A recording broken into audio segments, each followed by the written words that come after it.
In this video, I'll show you how to withdraw Polygon USDT in Trust Wallet. So open up your Trust Wallet. The first thing you need to do, you need to make sure you have Polygon, right? So because you're going to be using this chain to do this, so you're going to turn on the first option. So I think it's going to show from your own end once you turn it on. So make sure you have Polygon, right? So go back here, type in USDT.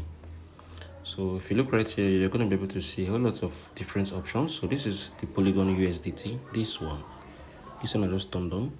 So for you to be able to, if you have Polygon on your Trust Wallet, you can be able to withdraw it once you have the Polygon USDT, right? The Polygon USDT. So what? Just click on this, I think, send. Okay, because I don't currently have any crypto here, that is why I can't be able to do this. But if you watched my previous videos, you're going to be able to see that for you to be able to withdraw Polygon USDT in your Trust Wallet, you need to have Polygon to pay for gas fee. Then you need to have Polygon USDT. So once you are done, you can be able to withdraw it, right? So if you find this video helpful, share your thoughts below in the comment section. Thank you all for watching. I'll see you all in the next video.